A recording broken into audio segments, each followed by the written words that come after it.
Buenas noches. ¿Cómo estás, Sí, Gabriel? bien, ¿Todo bien? bien. ¿Me escuchas bien? Sí, alto y Excelente, claro. excelente, excelente. Primero, pues, gracias por acompañarnos.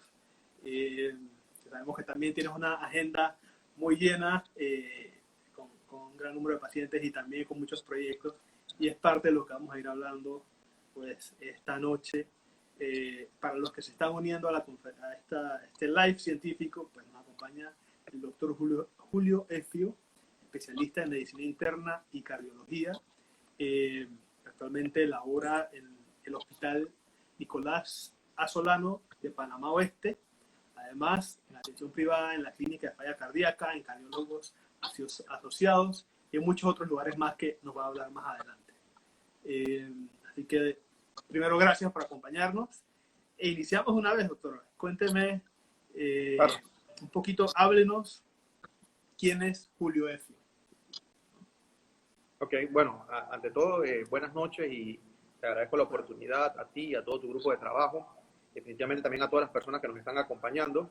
Eh, bueno, en pocos segundos te puedo resumir.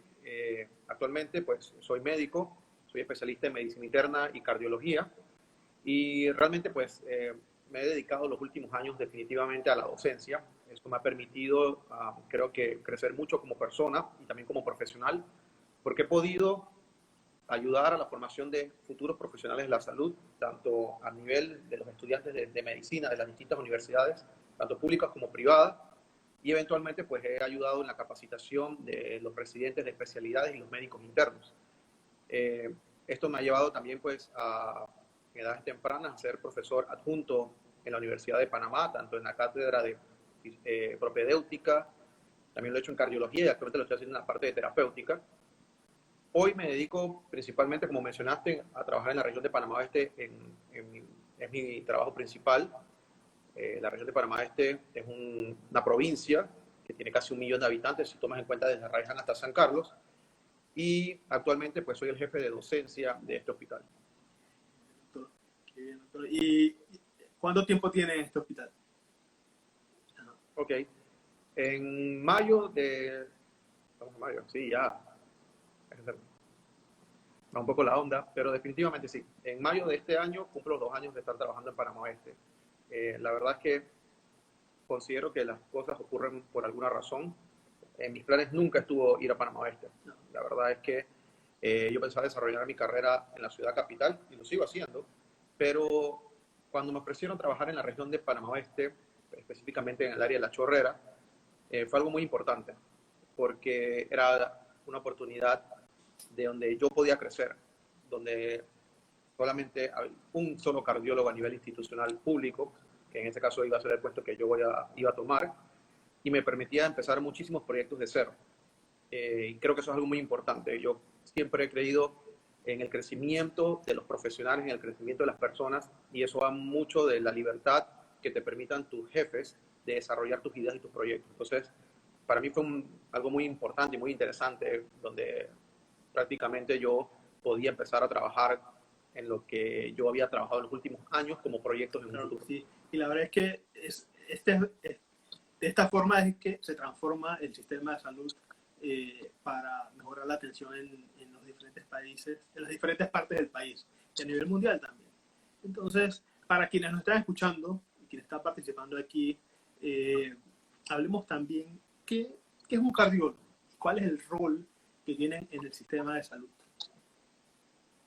Claro, bueno, tu pregunta es muy interesante. Generalmente, el cardiólogo es un subespecialista de la medicina interna y el cardiólogo se encarga, como el nombre lo indica, lo puede sugerir, se encarga de ver enfermedades del corazón. Las enfermedades del corazón definitivamente tienen una alta prevalencia a nivel mundial, Panamá no es la excepción. Hay por lo menos 900.000 hipertensos, casi medio millón de diabéticos. Entre la hipertensión, la diabetes, tienen una consecuencia sumamente importante que son los infartos de cerebro, los infartos de corazón, que son la principal causa de muerte a nivel mundial. ¿Qué hace el cardiólogo? El objetivo realmente del cardiólogo, en mi opinión, es prevenir. Nos toca entonces trabajar en la educación de los pacientes, del resto de la población, sobre la importancia del diagnóstico temprano de las enfermedades como la hipertensión, la diabetes y la enfermedad del riñón. Ya cuando estas enfermedades se complican y el paciente tiene las consecuencias, como son el infarto del corazón y el cerebro, realmente nos toca hacer entonces prevención secundaria. Pero la gran mayoría de las personas que están en riesgo no están en los hospitales, no están en la atención. Realmente están, bueno, antes de la era COVID estaban en la calle, en los centros comerciales, en las áreas de trabajo, en los bancos. Ahí es donde están las personas que eventualmente, por cambios que ocurren en el cuerpo, por un envejecimiento, es donde aparecen las enfermedades cardiovasculares, y yo pienso que ahí es donde debemos trabajar. Así es, totalmente. Y de hecho, la Organización Mundial de la Salud describe las enfermedades no transmisibles como aquellas pues, que nos están afectando actualmente y van a afectar el futuro de nuestra población, nuestra población hoy día joven, pero mucho más adelante, ¿no? Entonces, y entrando un poco más en el tema, doctor, cuéntenos un poco, aquellas personas que nos están viendo, para que conozcan un poco, ¿qué síntomas deberían tener en cuenta un paciente ante la sospecha de una enfermedad cardiovascular? ¿Cuáles son los síntomas más comunes? Ok. Esta es una pregunta muy interesante y que muy constantemente nos hacen cuando estamos trabajando en distintas entrevistas o tipo de comunicación de esta forma. Quiero que demos algo claro. La hipertensión, a mí me gusta trabajar mucho sobre la hipertensión, porque la hipertensión realmente siempre se comenta que es un asesino silencioso. La verdad es que el objetivo del control de la presión arterial no solamente reducir es el número, porque siempre nos dicen arriba de 140 la presión arterial sistólica, usted ya es hipertenso. Si tú bajas la presión, ya te sientes bien. Pero realmente la verdadera importancia de controlar la presión, de invitar a los pacientes a hacer ejercicios, a comer bien, a controlar la diabetes, es evitar la inflamación de las arterias. La inflamación de las arterias es el verdadero daño que causan estas enfermedades. Las arterias son, el corazón es un órgano que se encuentra en el tórax, en el lado izquierdo, y es un órgano que es un músculo, se llena de sangre y se contrae. Expulsa la sangre y utiliza las arterias que tienen la función de trabajar como una especie de tubería para distribuir sangre y nutrientes a otros órganos del cuerpo, riñón, cerebro y demás. ¿Qué ocurre? Cuando tienes presión alta y cuando tienes diabetes, tus arterias se inflaman, la parte interior de las arterias se inflaman y poco a poco el colesterol circulante se va pegando en las arterias, creando algo que se llama placas de colesterol. Que probablemente cuando las personas son muy jóvenes, tienen alrededor de 20 años, tienen muy pocas placas de colesterol. Pero ya cuando tienes 40, 45 años, poco a poco este proceso de formación de placas de colesterol va aumentando. Se va acelerando debido a que aumentamos de peso, tenemos más trabajo, tenemos más estrés, no comemos bien, hacemos menos ejercicio por estar ocupados con el trabajo. Entonces, estas enfermedades poco a poco se van desarrollando y puede que no te den síntomas. Realmente la hipertensión y la diabetes en la mayoría de los pacientes no dan síntomas. Por eso es que se invita a la población que por lo menos, desde que las personas cumplen 18 años, acudan una vez al año a visitar al médico. Por ejemplo, le tomas la presión, mientras si está normal, puedes venir en los siguientes 6 meses o en el siguiente año. Pero si el médico te encuentra la presión por arriba de 140 la sistólica y 90 la diastólica, entonces debe hacerse una segunda toma un par de días después para verificar que si el paciente es hipertenso. Yo siempre le recuerdo a mis pacientes lo siguiente. Si ustedes le hacen el diagnóstico de la hipertensión arterial, tiene que recordar algo. La hipertensión arterial no se cura. Se controla principalmente con medicamentos y cambios en el estilo de vida.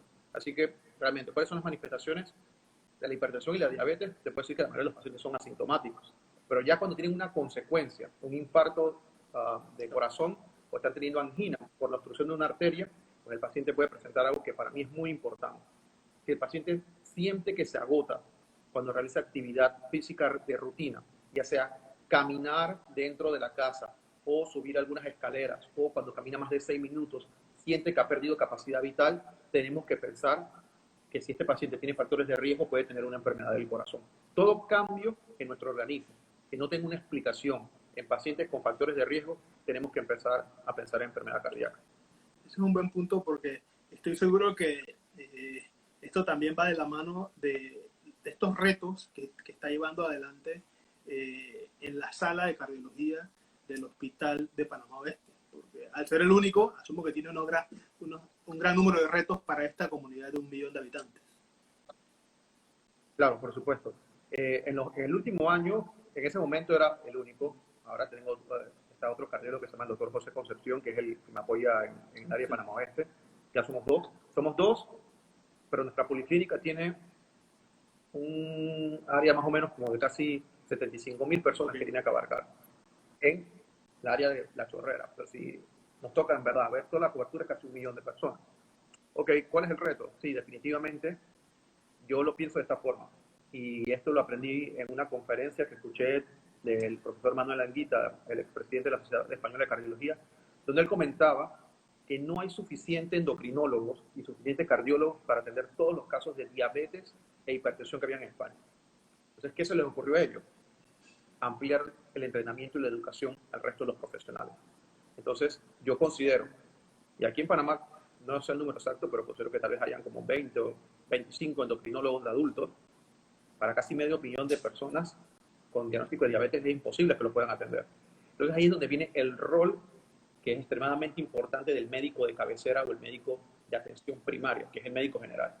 En mi opinión, las sociedades de medicina deben empoderar a estos médicos sobre las enfermedades cardiovasculares, para que ellos sean capaces de hacer el tamizaje, la prevención y el diagnóstico y tratamiento oportuno de estas enfermedades. Con la ayuda de la medicina general, yo creo que sí podemos ampliar definitivamente el marco de pacientes que podemos abordar. Entonces, que a esto agregamos que el personal de enfermería también nos ayude con la educación de los pacientes y que dentro de nuestra propia cultura cambiemos esto de que si el niño está gordito, es un niño sano, que si uno tiene sobrepeso es normal, porque si te pones a ver en el mundo, estoy seguro que todo el mundo conoce a un hipertenso y un diabético. Incluso cuando alguien fallece de un infarto, siempre dicen, ah, le dio un infarto, pero es porque era hipertenso y porque era diabético. Y esto lo deberíamos ver al revés. Si yo soy diabético, debo pensar que estoy perdiendo por lo menos 10, por lo menos 7 años de calidad de vida, comparado a lo que debería vivir si no tengo diabetes. Y si le sumas la presión y si le sumas otros factores de riesgo, yo me preocuparía realmente si tuviera estas enfermedades.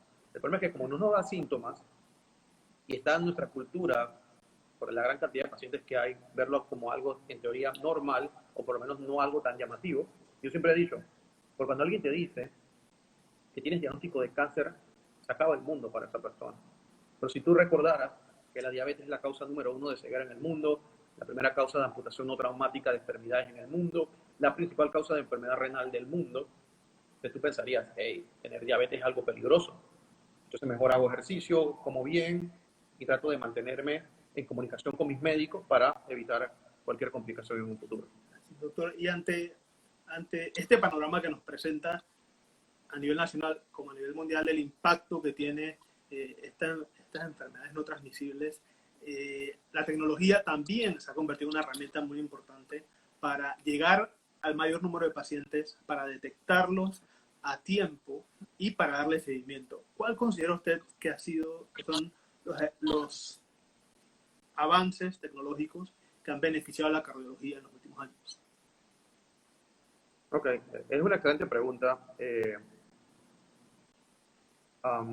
quiero preguntar, ¿te refieres exactamente a tratamientos o para tratamientos para los pacientes o te refieres a alguna plataforma donde podemos llegar con más información? Puede ser tanto plataformas, también hoy día se utilizan muchos gadgets para el monitoreo de pacientes, que de repente es de uso más común. Inclusive los celulares tienen aplicaciones para manejo de pacientes desde ese punto de vista. Inclusive también hoy día pues la telemedicina también, ¿no? Entonces, sí, ok, sí, tu pregunta es muy interesante y definitivamente en todo lo que está ocurriendo ahorita con la pandemia del COVID-19, la telemedicina es un tema que se está hablando de forma constante dentro de los profesionales de la salud. Y todo lo que te voy a expresar es una opinión muy personal.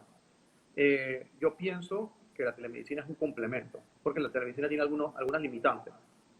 Primero, que no hay un marco legal establecido en nuestro país y esto realmente, cómo protegemos al paciente o cómo nos protegemos nosotros, no solamente en cuestión de la certeza del diagnóstico, sino la protección de los datos dependiendo de la plataforma que usamos.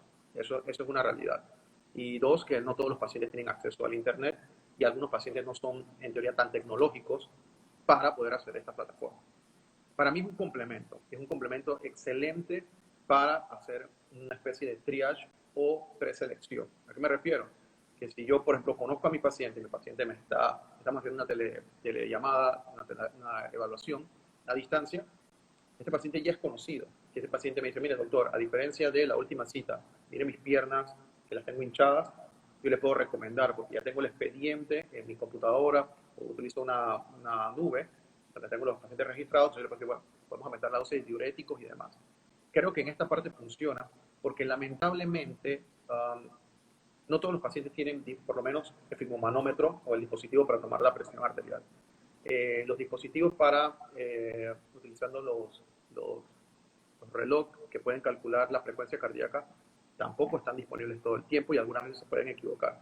Entonces yo pienso que la pandemia va a acelerar que estos procesos aparezcan. O sea, el que no se adapte a esto se va a quedar detrás. Y eso le toca no solamente al médico, no le toca solamente al paciente, sino le toca a las distintas compañías disminuir costos, hacerlos más accesibles, para que entonces podamos considerarlo tal vez en algún momento como una opción real. Ahorita funciona muy bien, pero estoy seguro que apenas liberen todas las restricciones que tienen por la pandemia y la cuarentena, estoy seguro que los pacientes van a preferir nuevamente volver a visitar a su médico.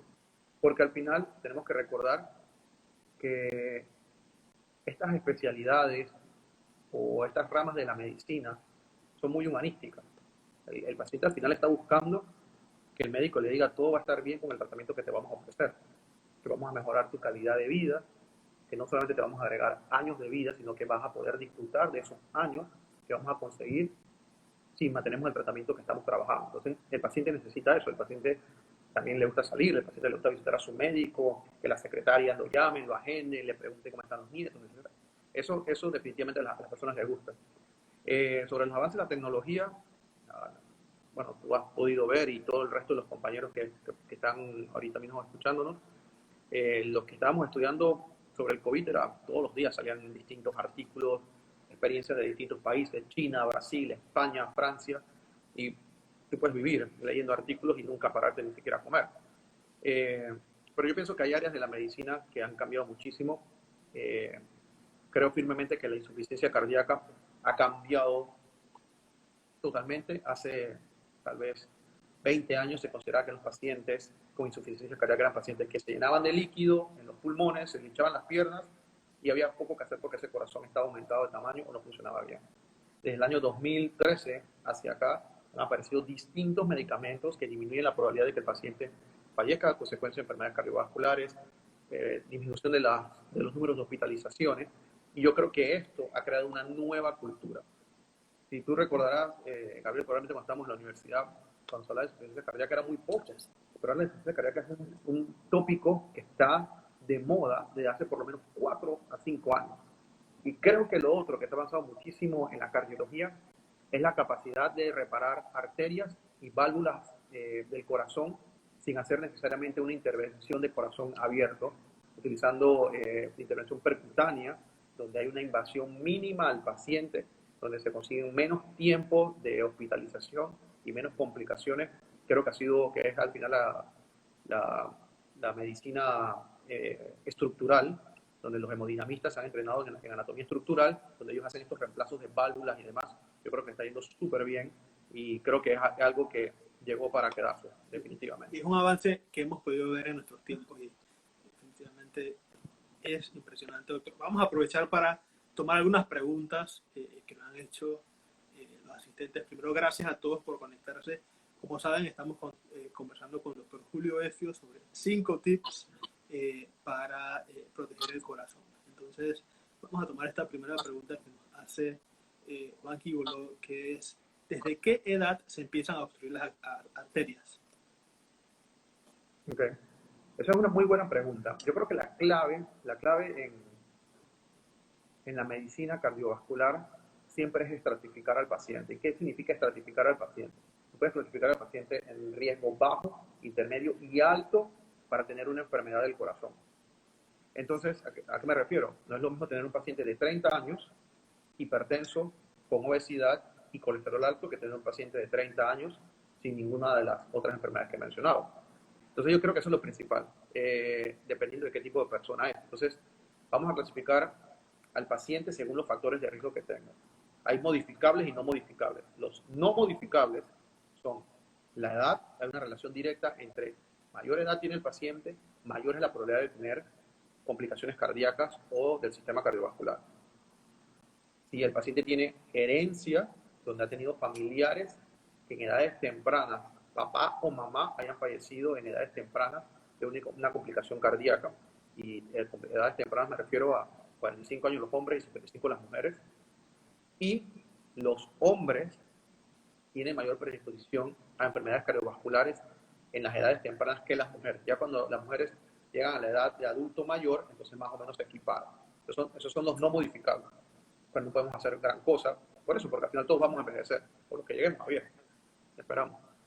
Los modificables son la hipertensión, la diabetes, el colesterol, la obesidad y el consumo de tabaco. Y son considerados modificables porque con tratamiento para la presión arterial, con pastillas o píldoras, se puede controlar la presión arterial.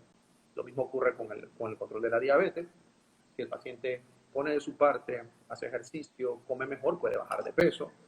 Si tiene la voluntad de dejar de fumar, se puede revertir el efecto del cigarrillo.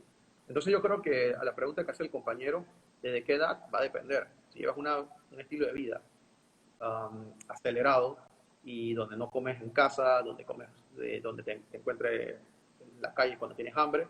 Yo he visto pacientes que en menos de 2-3 meses, porque cambian de trabajo o se mudaron de casa y ya no pueden, digamos que llevar comida al trabajo y tienen que comer en fonda o en restaurantes, estos pacientes en 2 a 3 meses el perfil de colesterol en la sangre, cuando le hacemos laboratorio, cambia drásticamente. Y generalmente esto lo vemos después de las fiestas de fin de año. Los pacientes que vienen a la consulta en enero y febrero, estos son cambios reales. Y yo siempre les comento, por favor, el trabajo que hemos realizado por un año, yo sé que la vida es para vivirla, yo creo firmemente. Cuando a mí un paciente me dice, doctor, yo puedo ir a la playa, doctor, y me puedo tomar una copa de vino, y le digo, por supuesto, porque la vida es para vivirla. La pandemia nos lo ha vuelto a demostrar. Estamos prestados en esta vida. Entonces yo creo, sí lo puedes hacer. Pero si tú sabes que eres una persona que eres hipertenso y diabético, no puedes comer en abundancia y sin control. Entonces, sí, definitivamente va a depender de qué factores de riesgo tienes. Y puede ser desde edades muy tempranas. O sea, desde la niñez, definitivamente las placas de colesterol pueden aparecer. Y la genética juega un factor muy importante en esto. Muchas gracias, doctor. Otra pregunta que nos hacen está relacionada en el cuadrito, está relacionada a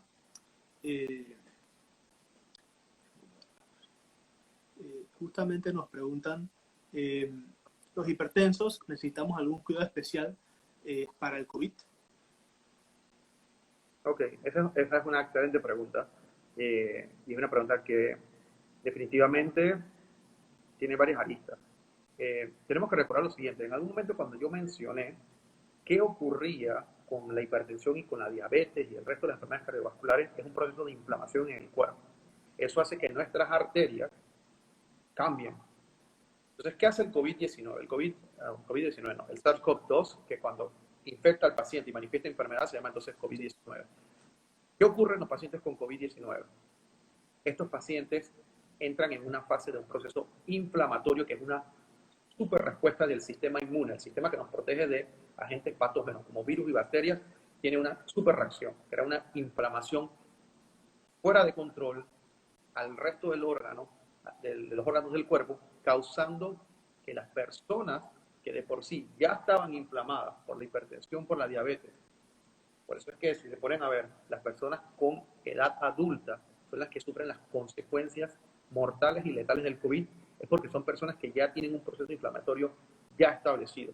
Y por eso las primeras restricciones fueron pacientes hipertensos, diabéticos, con enfermedades del pulmón o corazón, tienen que quedarse en casa. Es por eso, porque estos pacientes están inflamados. La clave aquí es recordar que los pacientes con enfermedades cardiovasculares están inflamados. Y el COVID-19 es una manifestación de inflamación sistémica. Entonces se crea la tormenta perfecta. Paciente con corazón y pulmón débil, con arterias inflamadas, en una enfermedad que te causa procesos de trombos, que obstruyen las arterias y te inflaman las arterias, entonces definitivamente la consecuencia es la alta letalidad que tiene esta enfermedad. Vamos con la siguiente. A ver, un poco nos preguntan si el tabaco y el cigarrillo tienen el mismo efecto sobre el corazón. Ok. Esta es una muy buena pregunta. eh, las distintas guías internacionales para la prevención de las enfermedades cardiovasculares nos indican, lo importante es siempre reconocer que cuando tú controlas algunos de estos factores de riesgo, qué tanto se reduce la probabilidad de que a este paciente que está teniendo un control de la presión o otro factor de riesgo, cuánto reduce el riesgo, cuánto se reduce. Entonces, el cigarrillo es muy interesante porque el cigarrillo siempre está asociado a cáncer de pulmón. También está asociado al cáncer de vejiga. Pero cuando el paciente está fumando, cuando el paciente deja de fumar, al primer año el riesgo de tener un infarto se reduce al 50% si te comparas a una persona que no está fumando. Cuando pasan 5 años, el efecto del cigarrillo sobre el sistema cardiovascular o sobre el sistema de las arterias y el corazón, ese efecto desaparece a los 5 años. Entonces las guías internacionales nos promueven que, si bien es cierto, debemos en cada consulta insistir en el control y prevención de todos los factores de riesgo cardiovascular, si debemos elegir uno, debemos atacar directamente al cigarrillo porque es el que tiene el efecto más rápido. En un año baja el riesgo a la mitad de la probabilidad que te dé un infarto. Y ya que mencionas esto, es muy interesante porque en el año 2012 alrededor del 32% de la población panameña consumía tabaco. Personas mayores de 18 años, o sea, casi 1 de cada 3. Cuando se implementaron las distintas estrategias, aumentar a 150% el impuesto del tabaco, eliminar la publicidad total del tabaco en las tiendas, supermercados y demás, y colocar entonces las imágenes estas muy sugestivas de las consecuencias del tabaco en las cajetillas de cigarrillo. Finalmente, varios años después, en el año 2016-2017, Panamá bajó de un 32% a un 6.57% de la población. O sea, de un 32% a casi un 7% de la población. Eso hizo que Panamá, en esos informes, fuera considerado el país con menos consumo de tabaco en la región.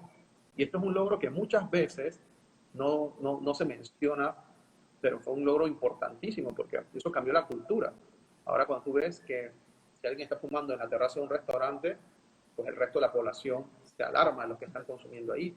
Si alguien está fumando en el balcón de un edificio, pues los vecinos se quejan. Entonces ya fumar no es normal. Cuando éramos más jóvenes y íbamos a las discotecas, pues recordarás que una entrada a las discotecas estaban llenas de humo y las camisas, aunque no estuvieras fumando, las camisas quedaban con ese olor. Las muchachas cuando se lavaban el cabello tenían que hacerlo con gran intensidad porque pues, el humo y todo lo demás pues, las contaminaba. Entonces, eso es algo muy importante. El consumo de tabaco, y es lo que digo, las campañas funcionan. Nada más que no hay nada más difícil que cambiar el hábito de una persona. Pero esta campaña del tabaco es un claro ejemplo de que cuando se puede, definitivamente se pueden lograr. Cuando se quiere, se pueden lograr.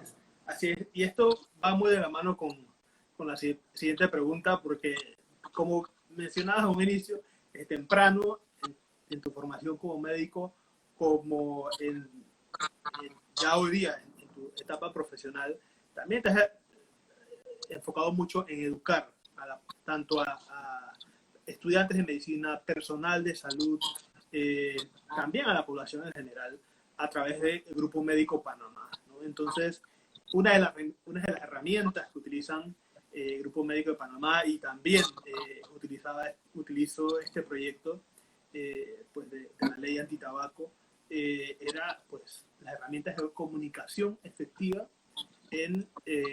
para prevención y cambio de comportamiento. Entonces, cuéntanos por qué esta herramienta es importante para el que no lo conoce y qué impacto ha tenido. Claro. Tu pregunta, casualmente la estaba conversando con algunos colegas el día de hoy, con los médicos internos, donde yo les comentaba y hacía una pregunta abierta al grupo de médicos internos del Hospital Nicolás Solano, que son alrededor de 30. Le pregunté, ¿quién de ustedes se considera un comunicador?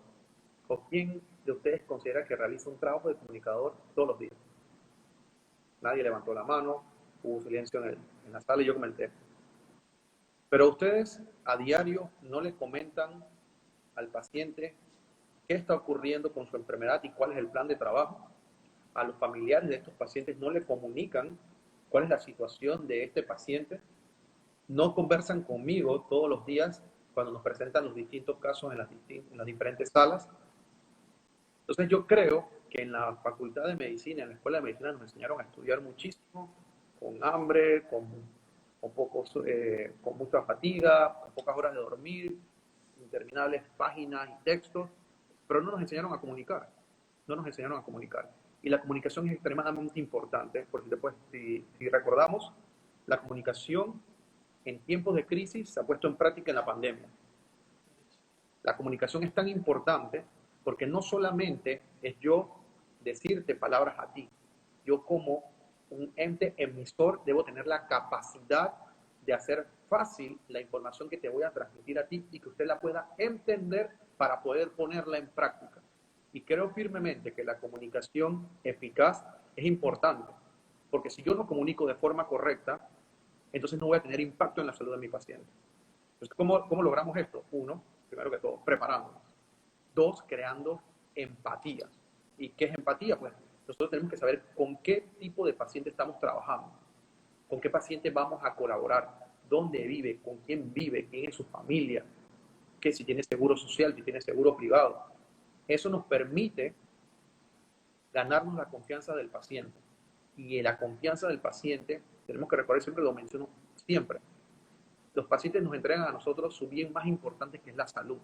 Lo mínimo que nos toca a nosotros es hacer nuestro máximo esfuerzo para tener éxito en el trabajo, para curarlo de su enfermedad.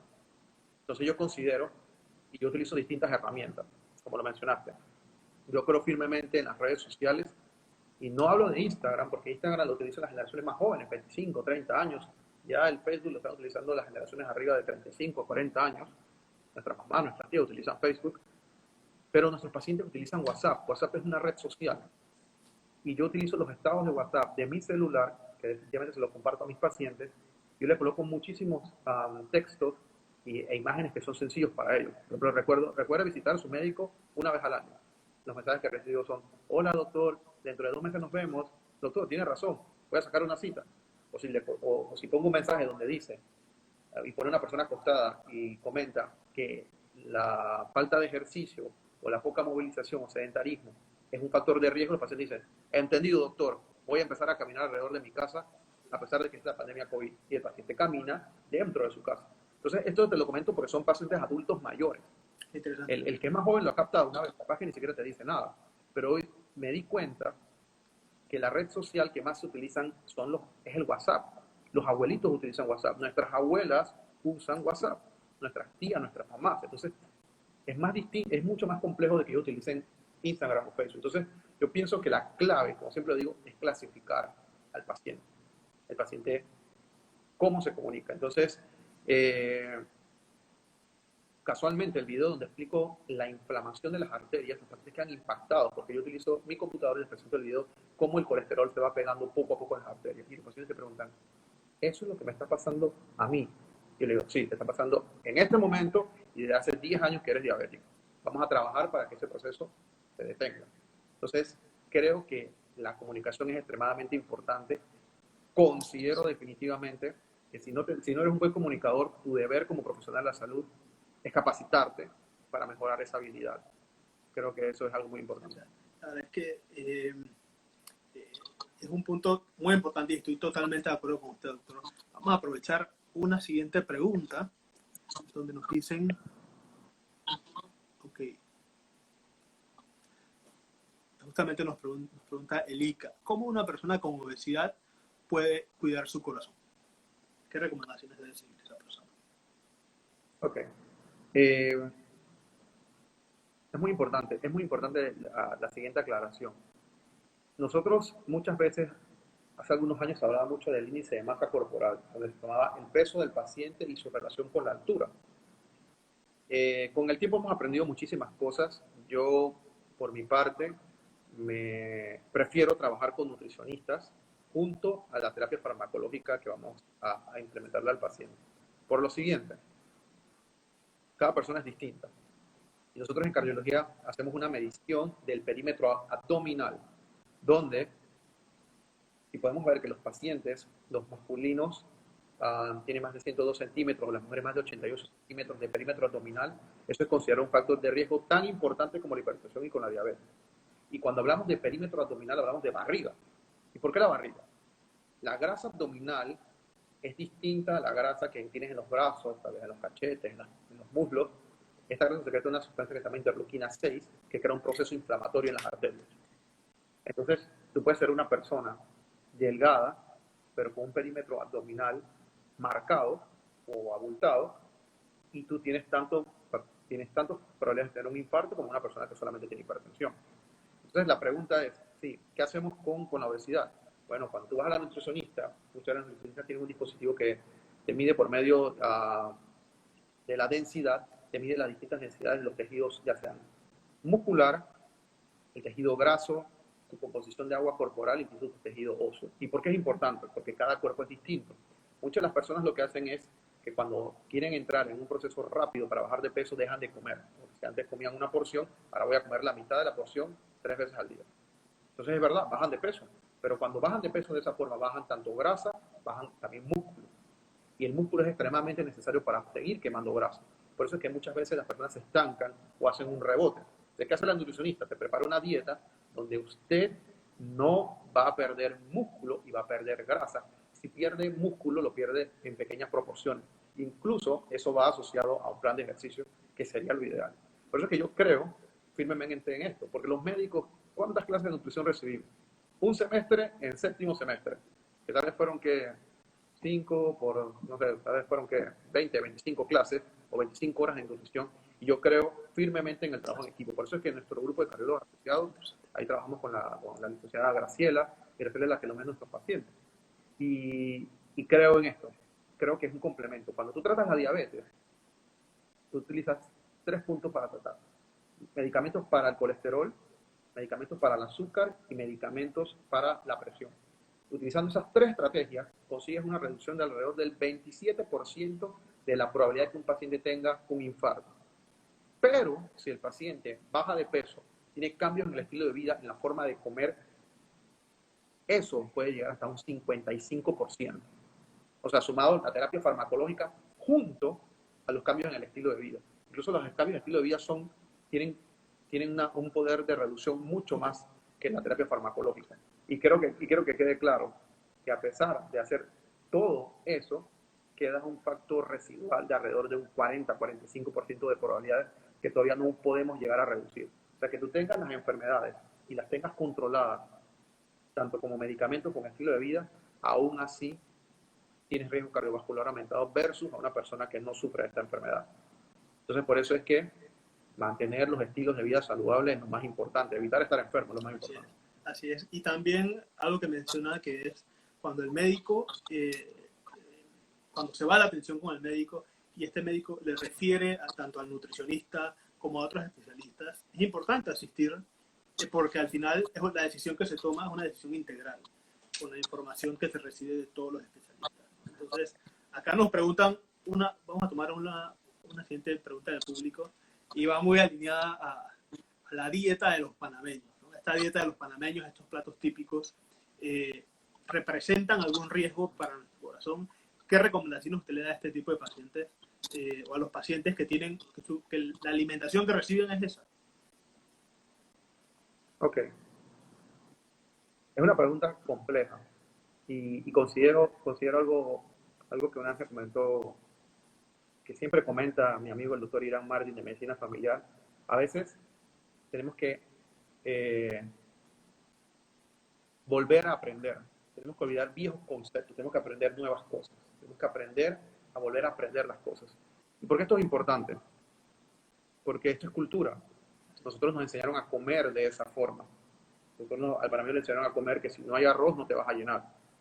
Y que puedes comer arroz con espagueti sin ningún problema. E incluso si le puedes poner ensalada de papa, tampoco no hay ningún problema. Entonces yo creo firmemente en lo siguiente, y te lo digo como paciente. O sea, esto es con full honestidad. En un momento de mi carrera tenía tanto trabajo y cuando estás empezando, generalmente te llevan muchas oportunidades, muchos proyectos y pues no puedes decir que no. Te metes en la onda, estar trabajando todo el día y todo lo demás. Y yo llegué a subir muchísimo, con casi 25 libras. Y yo acudí a la nutricionista. O sea, yo tenía problemas con el sobrepeso. Tú me preguntarás, bueno, ¿cómo hiciste? Bueno, yo fui a la nutricionista. Y ella me preguntó, doctor, ¿usted cuál es su estilo de vida? y le comenté todo, desde qué desayunaba, a qué hora almorzaba y todo lo demás. Y básicamente aprendí a que comía exceso de carbohidratos en la mañana, llámese pan, y por eso es que a las 10 de la mañana tenía hambre, y a las 10 de la mañana tenía que comer algo, y al mediodía ya tenía hambre de nuevo.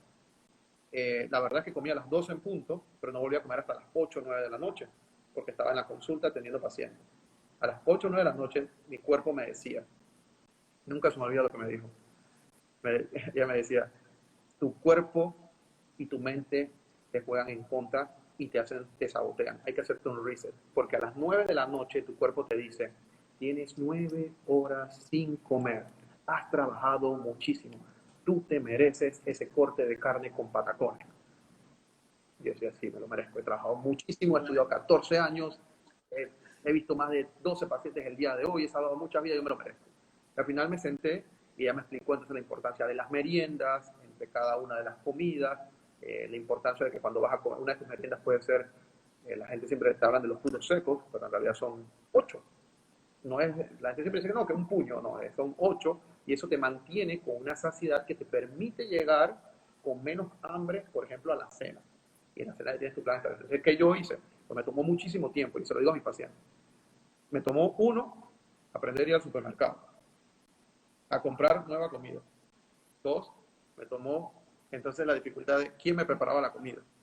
Y acostumbrarme entonces a llevarme esas comidas en el carro para entonces comer en la oficina. Porque yo era de los que comía en restaurantes, siempre nos están invitando a comer, compartimos con los colegas, entonces comía todo. Entonces tocó aprender muchísimo, porque definitivamente ya no soy tan joven. Y no antes, cuando tenía 25 años y estaba en la universidad, yo corría 2 semanas y perdía 15 libras.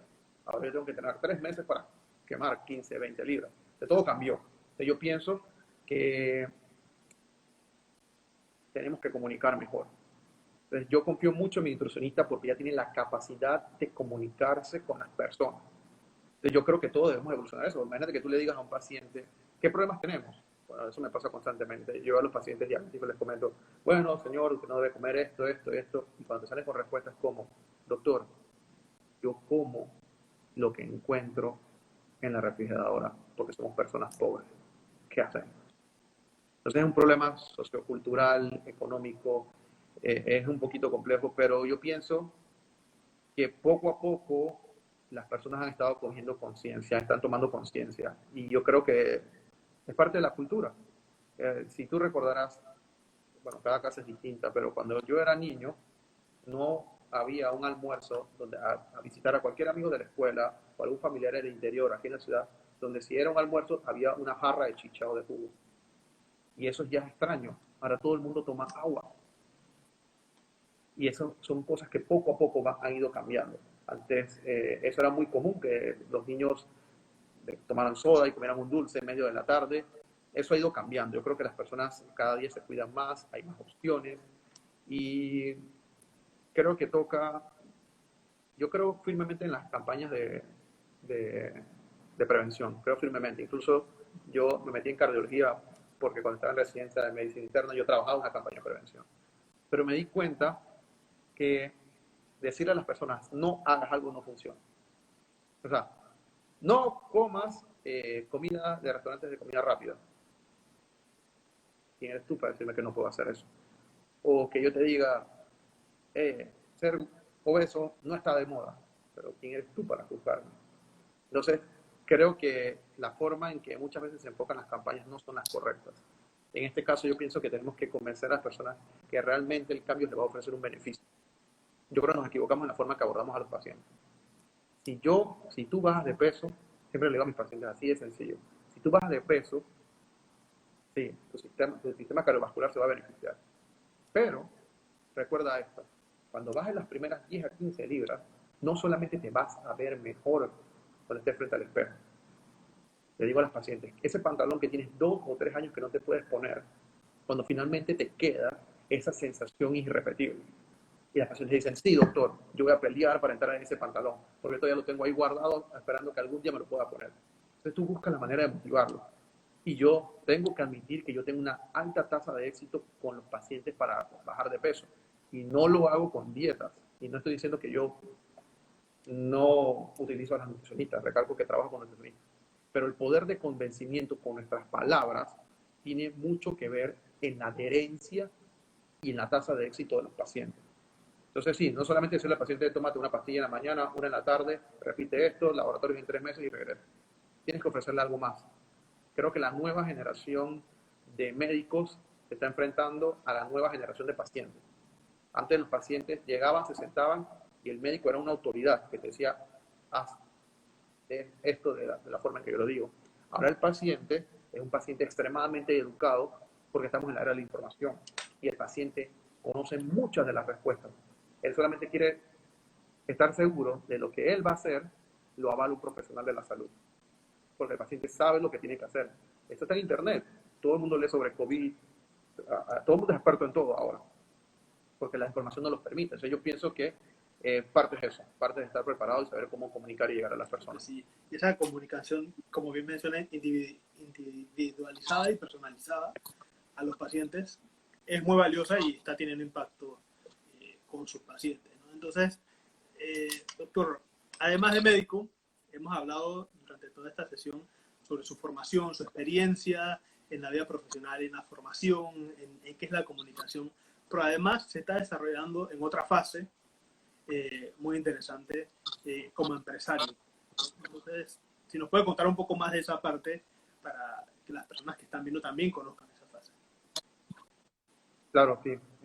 Bueno, definitivamente esta faceta de empresario pues, es una consecuencia de muchas amistades que he hecho a lo largo de los años y definitivamente yo creo en el emprendimiento. Yo creo firmemente en la capacitación y el mejoramiento de las personas por medio de entrenamientos y creo que todos con la motivación necesaria podemos iniciar proyectos. ¿Ok? ¿Qué te mantiene en el camino? Pues la constancia y el hábito. Todos estamos motivados, pero lo que generalmente le falta al panameño, y digo el panameño porque puedo decir al resto de las personas, la mayoría de las personas les falta constancia. Todos están motivados, todos en la mañana se levantan, tengo muchas ganas de cambiar el mundo, pero ¿qué hacemos para mantenernos constantes? Entonces, sí, principalmente mi principal emprendimiento fue Grupo Médico Panamá, una empresa de educación médica continua. Esto nació, y siempre lo comento y lo recalco, porque uno de mis primeros maestros en cardiología, el doctor Eusebio Melo, del Hospital Nelson Collado de Chitré, un día me comentó, yo te voy a enseñar con el compromiso de que tú le enseñes a los demás. La verdad es que eso se me quedó aquí en la cabeza, porque yo me quedé pensando, hey, en verdad este doctor tiene que atender 20 pacientes en la consulta, tiene que ver 15 pacientes hospitalizados y él tiene que parar entre cada paciente para explicarme qué está haciendo. Y no le están pagando por eso. Eso se me quedó grabado porque considero que él hizo algo muy importante para mí, para mis compañeros, porque nosotros éramos el primer grupo de una universidad privada que iba a hacer una rotación en el interior del país. Ellos no tenían por qué hacer eso. Ellos pueden decir que no, vete a rotar con otro doctor. Entonces, comencé a trabajar en eso que me dijo el doctor, comencé a ayudar a otras personas con la poca experiencia que tenía en ese momento. Y definitivamente, entonces eso, yo siempre he considerado que uno atrae personas que piensan igual, no igual, piensan similar. Entonces, poco a poco, personas que también les interesaba la docencia se fueron acercando a mi persona y a los que no se acercaban los íbamos a buscar y les decíamos, hey, ¿quieres ayudarnos? Y fuimos creando entonces un grupo que se dedicó a la capacitación. Primero empezamos con estudiantes de medicina, después avanzamos a médicos generales, después a especialistas, siempre todos a la vez. Y en algún momento pues llegamos a tener una filial en Costa Rica y el grupo médico nos ha permitido ser expositores, no solamente a título personal, sino como grupo. Hemos ido a Colombia, hemos estado haciendo cursos para empresas en República Dominicana, donde también capacitamos a profesionales del área de Centroamérica y el Caribe. Entonces, este emprendimiento ha sido bien interesante porque nos permitió modernizarnos, de ser un grupo que daba clases presenciales, pero vimos la limitante que no podíamos llegar a las personas que vivían en Herrera, en Veraguas, en Chiriquí. Entonces creamos una plataforma virtual hace 5 años, una plataforma académica, donde entonces hicimos los primeros diplomados virtuales en la República de Panamá. Y eso nos permitió entonces también ser profesores para los estudiantes de medicina de las universidades de Costa Rica por medio de esta plataforma. Y eso nos ha permitido entonces ir creciendo, ir adaptándonos a las nuevas tendencias. Entonces, por eso que esto de la telemedicina y las conferencias y las presentaciones online, para nosotros no son algo desconocido porque tenemos ya casi 5 años haciéndolo. Entonces, soy y mi socio, que se llama Augusto Hernández, el médico intensivista, creo que somos bastante visionarios en eso. Eso nos ha permitido, siempre estamos pensando en nuevas ideas de cómo cambiar, qué podemos implementar. Eso la verdad es que me mantiene mucho al margen porque ha sido muy importante porque al final, si te pones a ver, Gabriel, hace muchos años cuando dimos ética en la universidad, nosotros nos decían que la promoción de los servicios de salud era antiético. A mí nunca se me olvida eso. Es más, cuando yo estaba en la residencia y yo utilizaba las redes sociales, no para promover mi nombre ni mi servicio, porque nosotros no podíamos atender, sino para dar datos a estudiantes de medicina sobre el electrocardiograma, cómo interpretar una radiografía de tórax. La gente comentaba que yo estaba haciendo promoción de mi marca o de los servicios de salud. Y yo me quedé pensando siempre, qué equivocado, porque al final todos somos vendedores. Todos somos vendedores de alguna u otra forma y no es necesariamente cobrar. Al final a las personas yo les vendo una idea. Yo les vendo una idea que el control de la presión arterial y la diabetes va a tener beneficio en tu salud. Nosotros vendemos ideas, todos vendemos ideas. Entonces yo he buscado distintas herramientas para vender y hacer que mis pacientes compren mis ideas.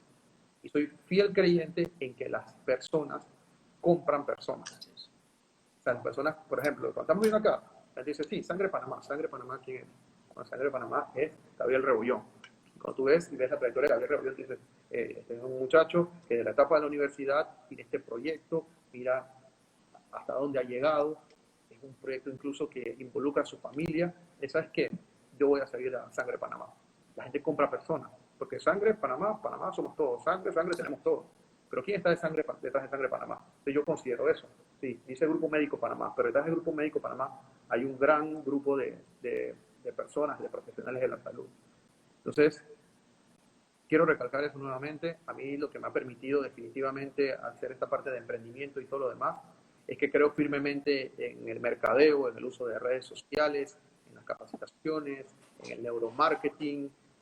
A mí me encanta eso. Es más, yo en un momento tuviera que elegir hacer algo que no sea medicina, aparte de ser técnico de fútbol, sería dedicarme entonces a trabajar en el desarrollo de marcas y estrategias de mercadeo. Eso es lo que a mí me gusta y es lo que me apasiona. Muchas gracias, doctor, por habernos acompañado hoy. Ya Instagram nos está cortando, lamentablemente. Hola. Ya, todo bien, listo. Sí, gracias. Bueno, la tecnología, como siempre, uno de los requerimientos que nos brinda Instagram es que nos permite estar 1 hora, pero esta conversación está muy interesante y nos han escrito, apenas cerró la llamada, muchas personas, a un grupo de personas, para que continuáramos unos minutos más hablando de este tema, ¿no? Entonces,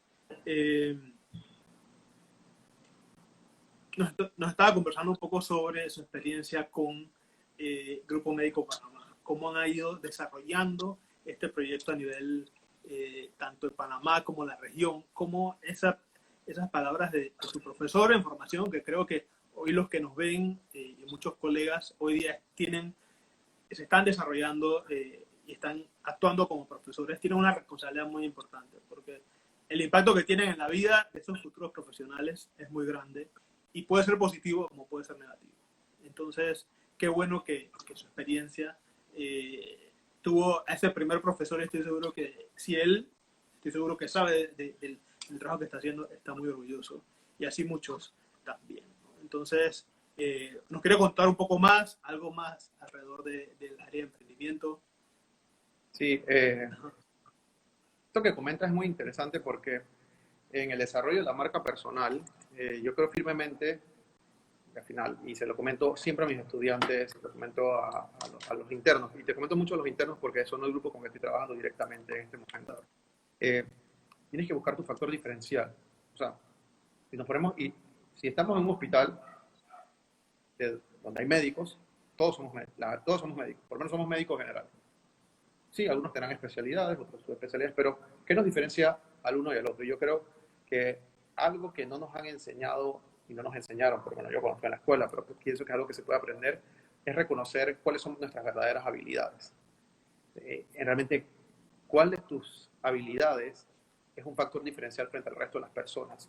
Y considero que cuando tú eres capaz de reconocerlas, entonces eres una persona que tiene un potencial para llegar más allá.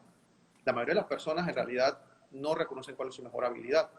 Eso yo lo reconocí desde temprano, desde que yo era estudiante de medicina, creo que incluso yendo más atrás, cuando yo era estudiante de primaria, yo participaba mucho en los concursos, participé en los concursos de oratoria por varios años. Pero la verdad es que no le paré mucha atención hasta que cuando teníamos que presentar en la escuela de medicina, y vamos a hacer los grupos, ¿quién presenta? Y siempre decían, va, que presente Efio. Y así poco a poco hasta que en algún momento consideré seriamente en hacer carrera como conferencista. Y esto me lo tomé muy en serio. Y me lo tomé tan en serio que busqué a personas que me asesoraran cómo llegar a ser conferencista. Y muchos me dijeron, bueno, Efio, para ser conferencista tienes que ser un investigador clínico, tienes que hacer muchos estudios de investigación y eso es lo que tú presentas en las conferencias. Y dije, ¿what? ¿Qué más? Aquí en Panamá no se investiga, ¿cómo voy a hacer? Y bueno, cuando estaba en la residencia, cada vez que había un problema, que el que le tocaba presentar tenía un problema técnico o estaba ocupado con un paciente, alguien decía, la docencia no se para, ¿quién quiere hablar? Y decía, yo tengo una charla que di el mes pasado en el servicio de nefrología, por ejemplo, y me paraba a hablar. Y una doctora me dijo, ¿tú quieres ser conferencista? Yo dije, ¿por qué? Porque eres el residente que más charlas ha presentado en el primer año. Y dije, ok. Y entonces, con el tiempo, me percaté de algo muy importante, que para ser conferencistas a nivel como médico, tú necesitas el apoyo de la industria farmacéutica. Ellos son los que te van a lanzar y son tu ventana de proyección. Y creo firmemente en la cortesía y en las relaciones sociales.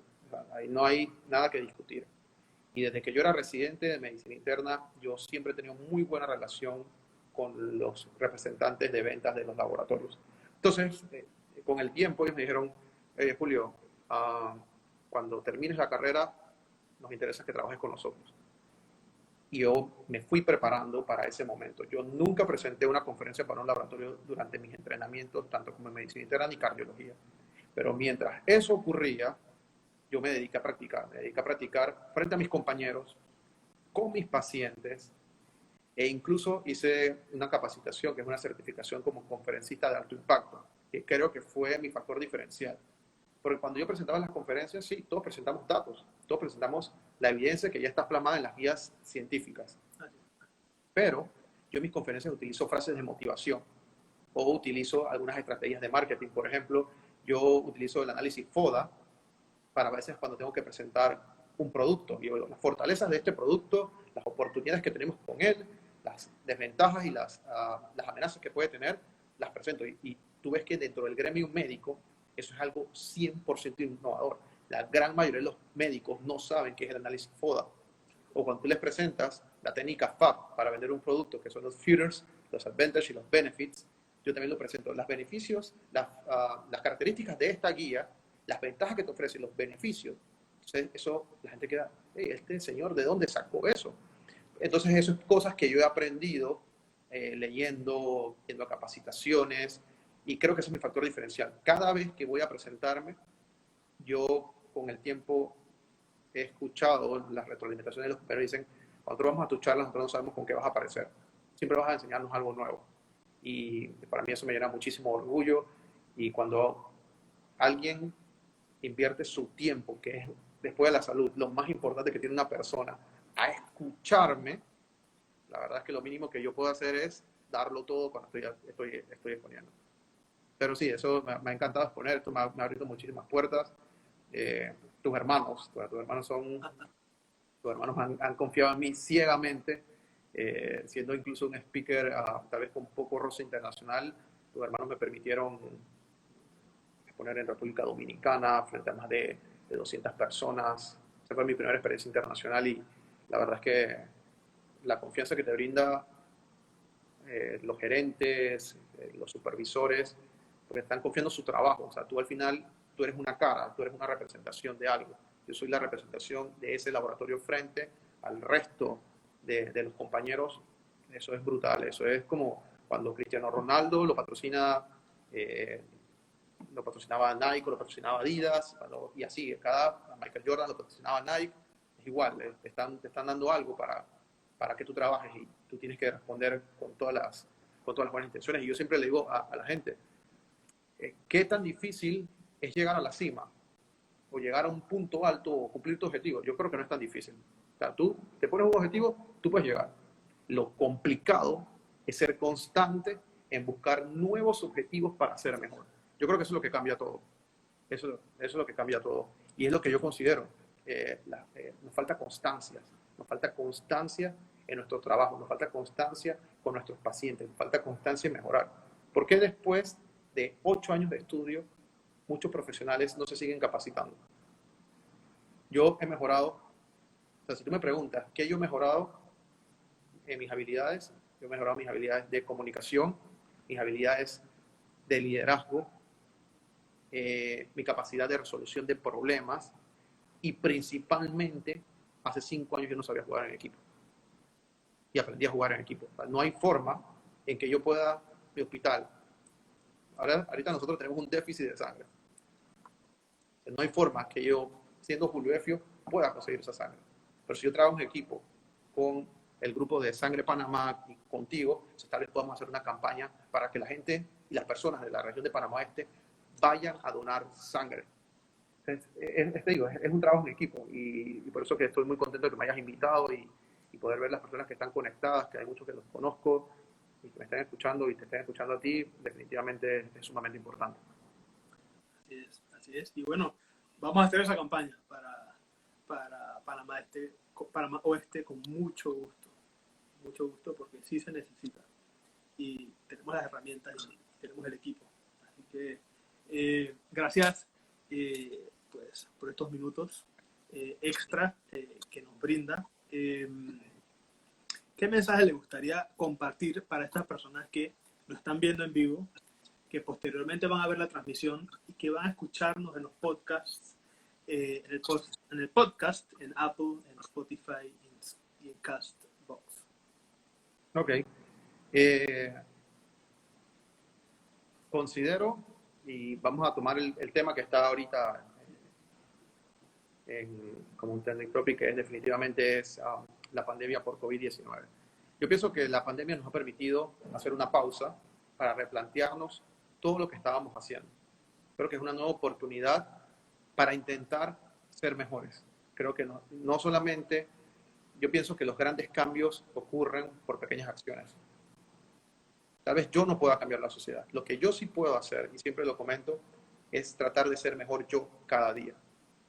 Y si con mis acciones yo puedo ayudar a otras personas a ser mejores y esas personas ayudan a otras personas, entonces podremos lograr un cambio. Y por eso que siempre le comento a todos los profesionales cuando estoy en una conferencia, yo pregunto, ¿quién de ustedes es un influencer? Tienen que recordar que los profesionales de la salud, con cada decisión y acción que toman sobre un paciente, cambia la vida de esa persona para siempre. Elegir el antihipertensivo correcto, hacer el diagnóstico adecuado de la diabetes, va a cambiar la vida de esa persona. Y si cambia la vida de esa persona, también afecta, cambia la dinámica de la familia. Y si cambia la familia, que es el núcleo de la sociedad, entonces podemos hacer grandes cambios. Entonces, si te pones a ver, ves 15 pacientes al día, 15 personas que influyes, tú en realidad, como profesional de la salud, eres el verdadero influencer. Así es, Julio. Bueno, muchas gracias por acompañarnos. Gracias por participar. De seguro vamos a tener temas más adelante que podemos tratar y con gusto pues vamos a continuar esta conversación y quiero aprovechar para invitar a todos los que nos ven y que van a escuchar esto posteriormente a que se acerquen a donar sangre voluntariamente en los hospitales. Hoy se necesita más que nunca en todos los hospitales a nivel nacional. Como bien mencionaba el doctor Julio Efio, el hospital de Panamá Oeste está necesitando donaciones y diariamente nos preguntan personas de Arraiján, de Chorrera, de diferentes partes del país, dónde se pueden acercar. Entonces, esta es una muy buena opción de hospital para acercarse a donar y también a nivel nacional, en todas las provincias. Sí, bueno. De nuevo, te agradezco la oportunidad. La verdad es que ha sido una gran experiencia y te tomo la palabra. Vamos a trabajar en esa campaña. necesitamos sangre. O sea, en verdad, Panamá Oeste es una provincia y tenemos un solo hospital. Tenemos traumas, nosotros cubrimos todos los traumas que ocurren en la carretera a las playas y las carreteras que ocurren en la autopista. La cantidad de partos es impresionante, la cantidad de partos que ocurren, las cesáreas. Entonces, yo pienso que todo lo que está ocurriendo en el país afecta a los distintos hospitales, pero tienen que recordar que la región de Panamá Este es la segunda región que más casos de COVID tiene. Entonces, las personas se han alejado del hospital y tenemos que hacerlo de forma adecuada. Y definitivamente, pues si contamos con tu ayuda, te lo agradecería un montón. Muchísimo gusto. Vamos a estar Sangre de Panamá para allá. Y ahora nos están haciendo una última pregunta. ¿Qué tipo de casos se están atendiendo en el hospital Nicolás Solano en estos momentos? Ok, muy buena pregunta. Te explico, esto lo presenté en algunas conferencias. Imagínense una línea de tiempo, donde vamos a dar una línea de tiempo en meses. En el periodo, desde hace más o menos como 2 meses, tuvimos un boom de casos que se llama la primera ola, de todos los pacientes que tenían manifestaciones por el SARS-CoV-2 con el COVID-19. Eso era lo que estaba ocupando la mayoría de los hospitales. Pero a medida que pasa el tiempo, y como ustedes han visto que los casos, si bien es cierto, no aumentan, más o menos estamos en una meseta, pero seguimos teniendo casos, están apareciendo las enfermedades que no fueron tratadas en los últimos meses.